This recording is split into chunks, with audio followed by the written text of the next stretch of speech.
idiots. He would never do that in that culture or in that context. I mean, more likely, I would imagine a servant would have said, sir, your older son is back from the field and he's refusing to come in. And the father would have either had the son dragged into the party, like, you're going to get your tail in here, you're going to have some fun. Or he would have said, fine, let him stay out there. But that's not what this father does. This father is different. You see that Jesus is drawing a parallel between the two sons here. And I want you to understand this. The father goes out to both of them. He runs out of the house for both of them. The one who is basically wished him dead, he runs out up the road to meet him. And then it also says that the father runs out and meets the older son who's throwing a pity party. He has to invite both of them back into the house. These two sons are more alike than they may seem. I think sometimes we get the older son, we portray him in this category of like, oh, he's so obedient. He's just like the older sibling that does all the things right. But these sons, they both have their vices. They both have areas where they fall short. And the younger son's vices are just more obvious than the older son's. Have any of y'all ever seen the TV show This Is Us? Maybe you've heard of it. Jury's still out for me. Every episode is like, I can't handle that. But there's a character named Randall. And This Is Us. And one character, this is Randall's wife, says that Randall is a good. One character tells Randall's wife that Randall's a good man. And Randall's wife says, no, he's not good. He's perfect. She makes this great speech about how incredible her husband is and how wonderful she thinks he is. But then she says, but he's not without his vices. His vice is his goodness. Do you know anyone like that, where their vice is their goodness? And what I'm talking about here is not goodness in the sense of like, well, Randall's just good all the time. Randall's goodness makes Randall his favorite person. And the older son's vice being his goodness, the older son loves the older son the most.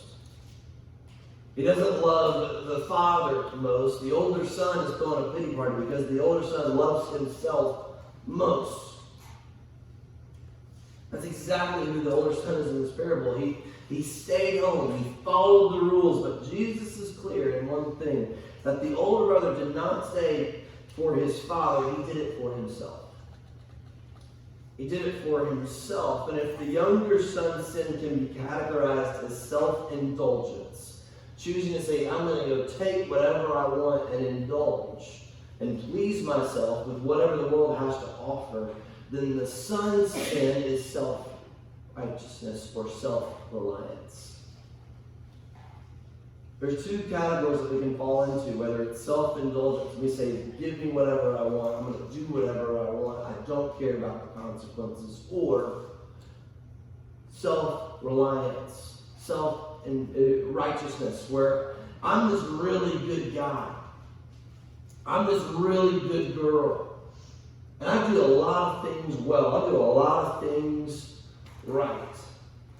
But I am the hero of my own story. And let me tell you this, if you're self-reliant, entitlement is sure to follow.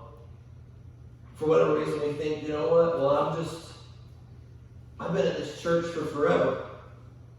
Or I've been in the student industry forever. Well, I'm one of the core kids here. I'm one of the insiders. Me and God are cool, but he's okay with me kind of doing whatever I want to do. Because we've known each other for a long time. We're on like a first name basis, so he doesn't really care. Because I stay home. But the self-reliance piece doesn't lead to joy when the younger son comes home. The self-reliance piece leads to bitterness when the younger son comes home. Tim Keller says this. He says, neither son loved the father for himself. They were both using the father for their own self-centered ends rather than loving, serving, and enjoying him for his own sake. This means that you can rebel against God and be alienated from him, either by breaking the rules or keeping all of them diligently. So sin is not just breaking the rules, it is putting yourself in the place of the Father. Making yourself the main character in the story. Sin is not just breaking the rules like the younger son did. It is putting yourself in the place of God.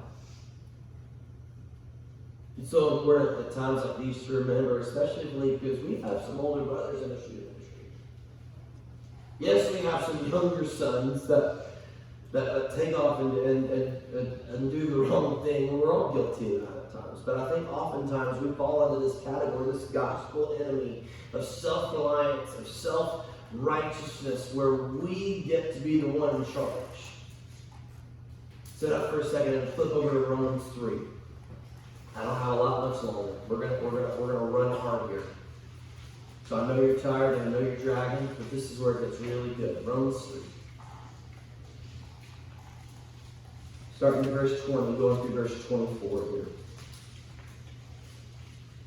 This is the message of those who think that in their own power they are the main character. They alone are righteous.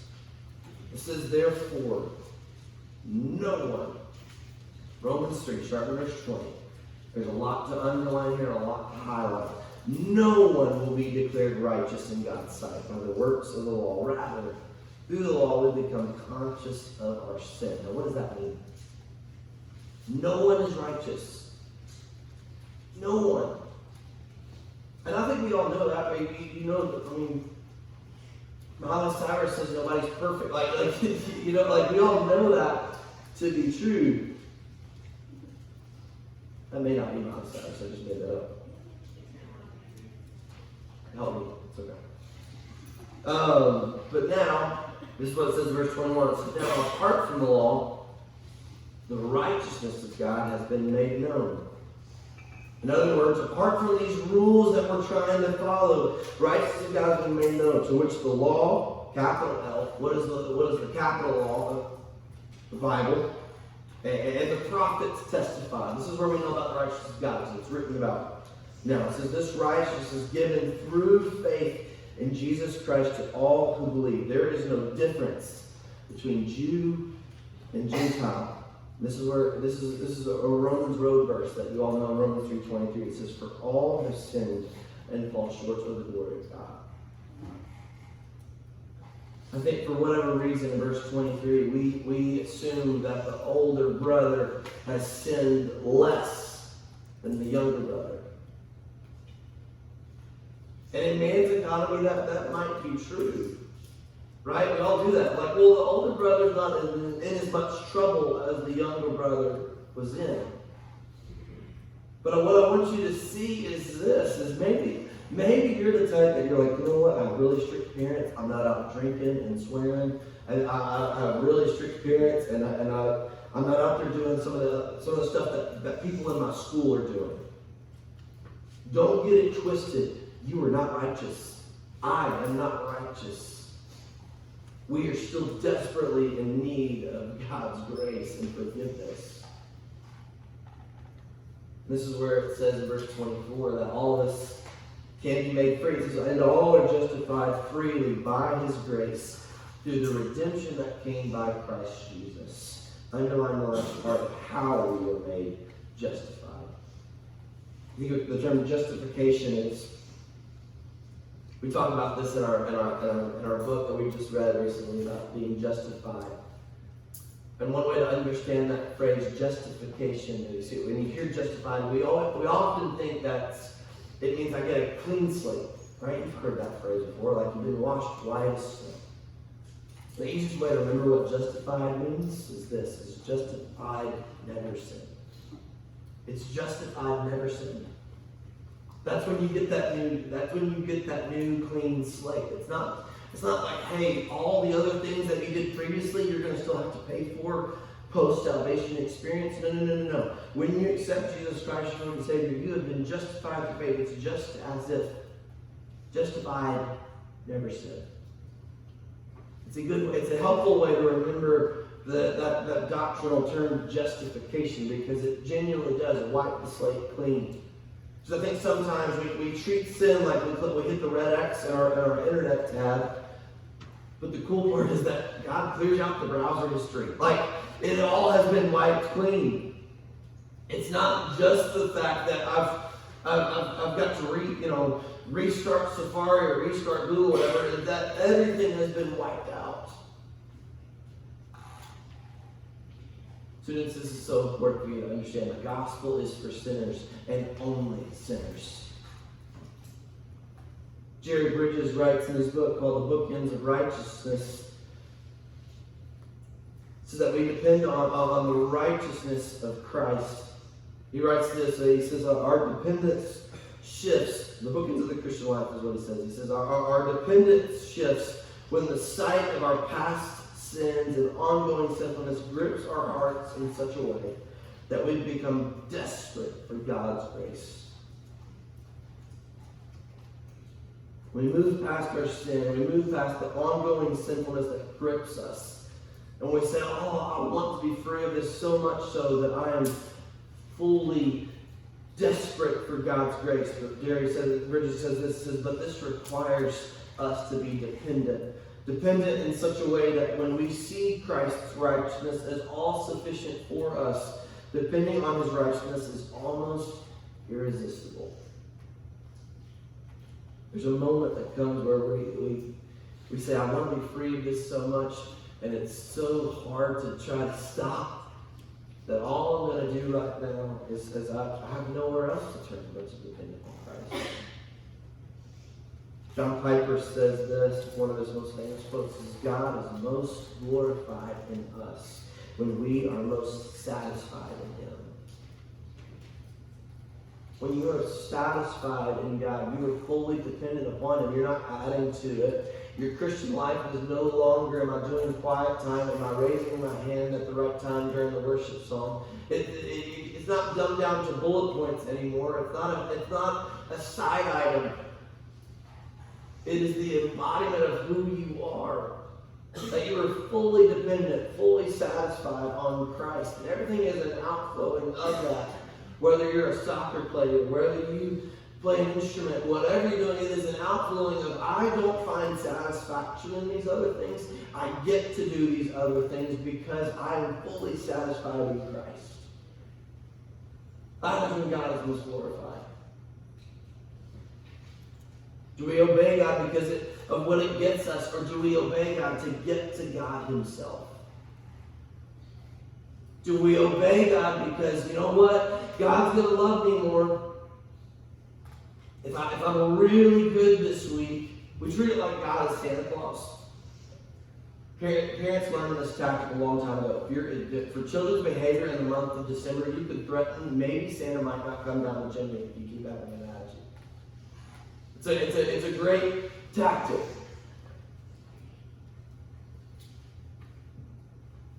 But what I want you to understand is when we treat God that way, and we say, you know what, if I just act the right way, we take the deity away. We take the godness from God. Do we serve the poor? Do we tithe? Do we come to church because we love God or so that we can feel good about ourselves? Are we surrendering our lives to the Lord? Or are we trying to control him with our goodness? Is goodness our vice? Some of you are like, no, goodness is not my problem. I'm just a really messed up person. So if that's you, probably relate to the younger son. But some of you know exactly what I'm talking about. Jesus shows us that both sons placed themselves above the Father, and thankfully the Father responds to both with prodigal grace. He goes out to get both of his sons. Let's go back to the painting I showed you last night. Remember, it's called The Return of the Prodigal Son. In the parable, Jesus tells the younger son at his return. It's an intimate moment, right? He's vulnerable. He's at his father's feet.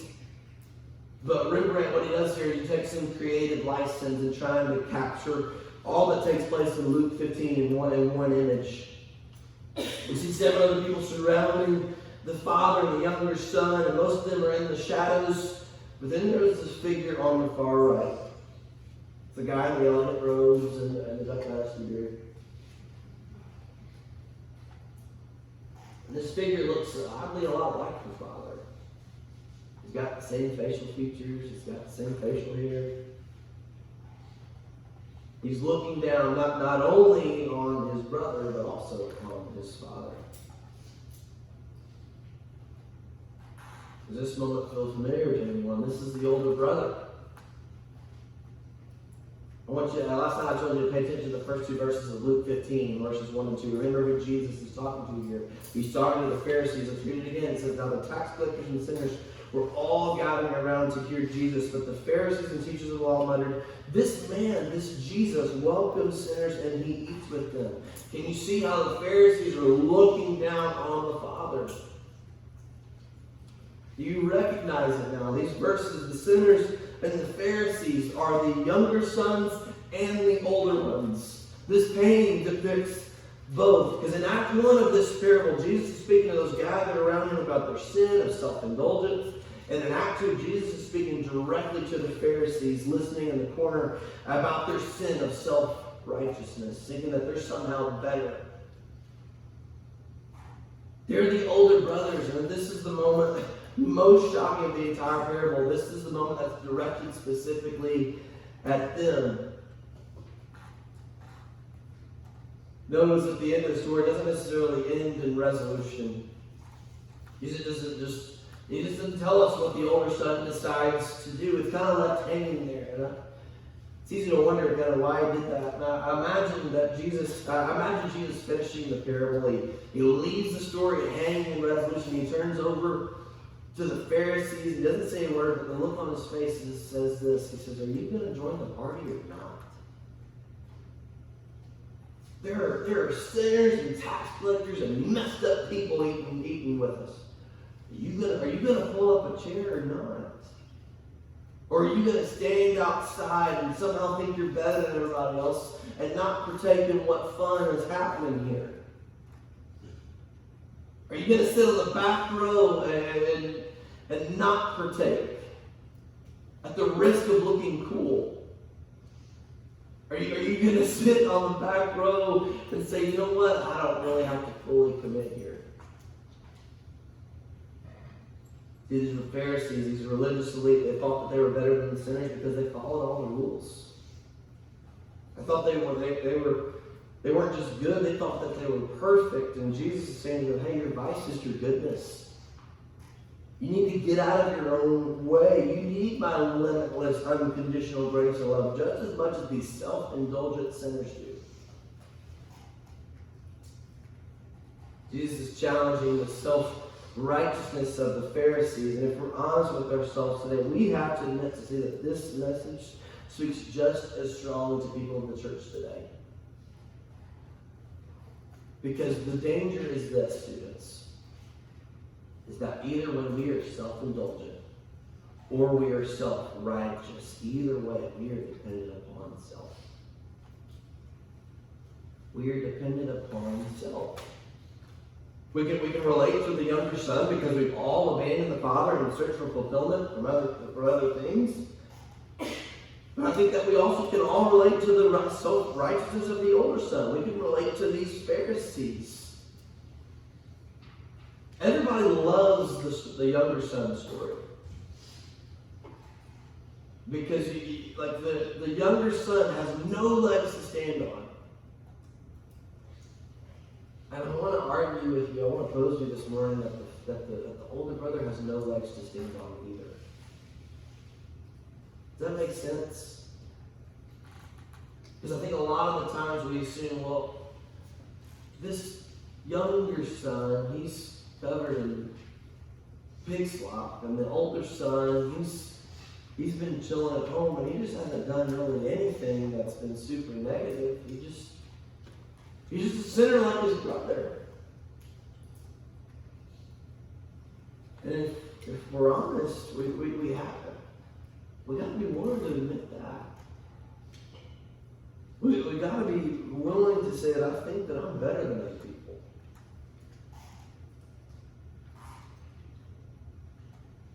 It's not. I think sometimes we assume that God sprinkled a little bit extra on some other people. Now, He may legitimately have given some people specific talents and gifts and abilities, but He gave every single one of us His image. And that's a game changer for you and I. Because for whatever reason, if you think that you got more from God than everybody else, we all got the same from Him, and it was limitless grace and love and mercy. And if you think somebody else is less than you, I question how much you understand the gospel yet. Now, it doesn't mean that we're ever going to get to a point where we fully understand the gospel. That's the whole journey.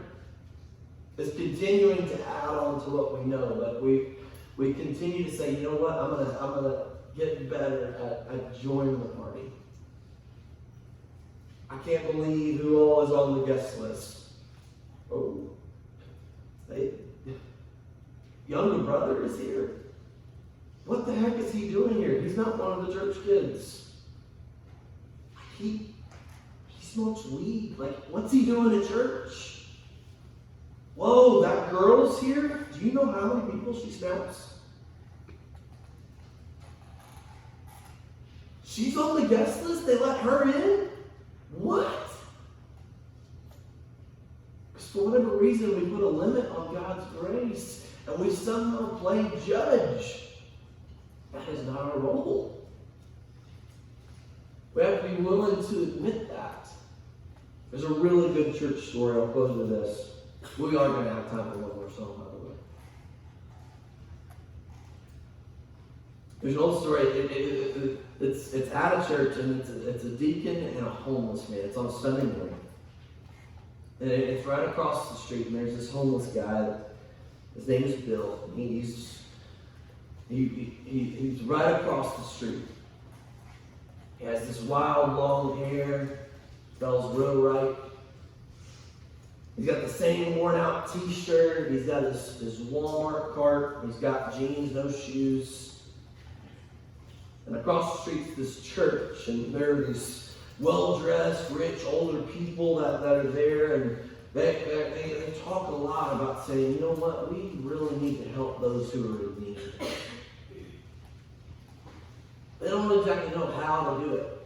And one day, Bill, he decides, you know what, I'm going to go to that church.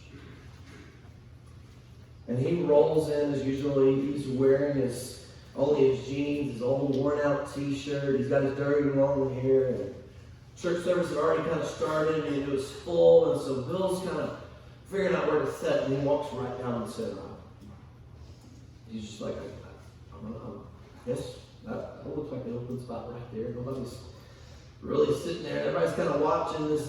People are kind of uncomfortable, like, oh, what is this dude about to do? Like, you don't walk down the middle of the aisle in the middle of church. Like, what are we doing? And Bill finally gets to the front and sees no more open seats, so he just plops down right in front of the preacher. Like, kind of in between him and Ashton, kind of somewhere right there in the middle of everybody. Crisscross applesauce right there in the middle.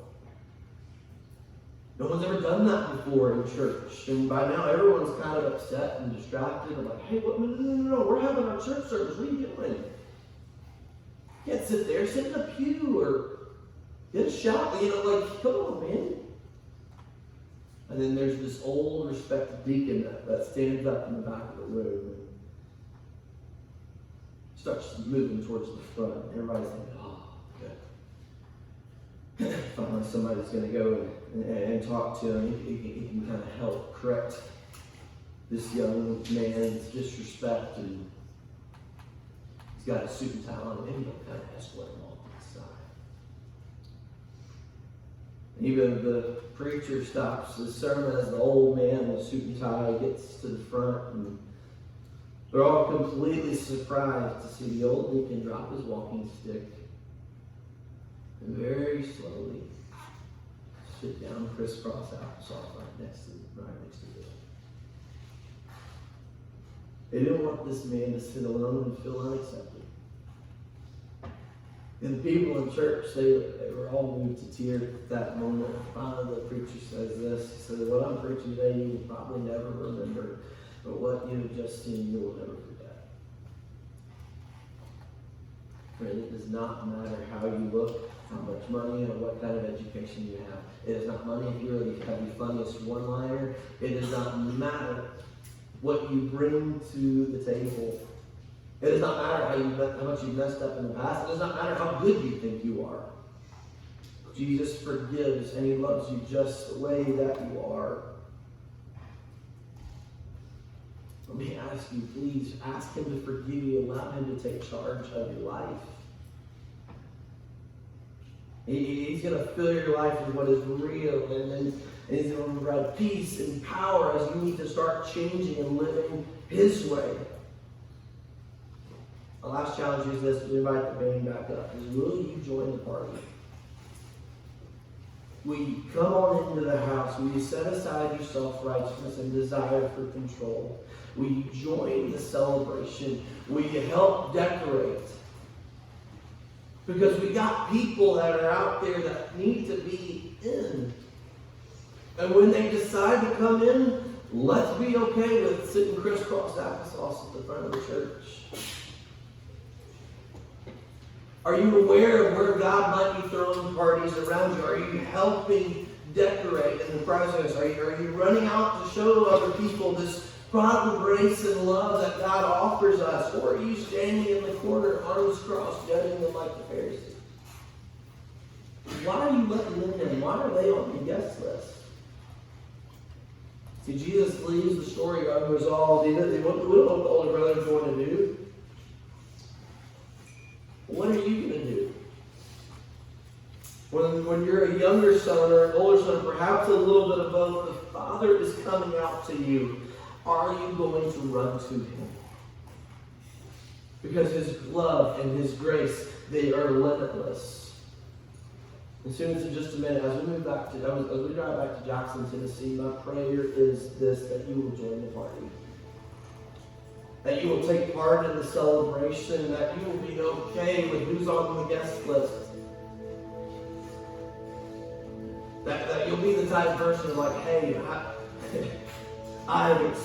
can you imagine the younger son after he gets the party thrown for him and says, hey, you know how good my father is? Let me tell you how good my father is. He let me come home. And the good version of the older son realized, you know what, I need to come to the party, I need to quit judging. When we realize, you know what, my father is so good that I have nothing to bring to the table, I have nothing to offer, that is a good, good father. That is somebody worth running to. That is somebody that we can party about. So as we close our time together, will you join in the party? I want to sing one more song as we kind of cap off camp here. But rejoice, man. We got a lot to be excited about because we have a God who loves us in our self-righteousness and in our self-indulgence. Let's sing together.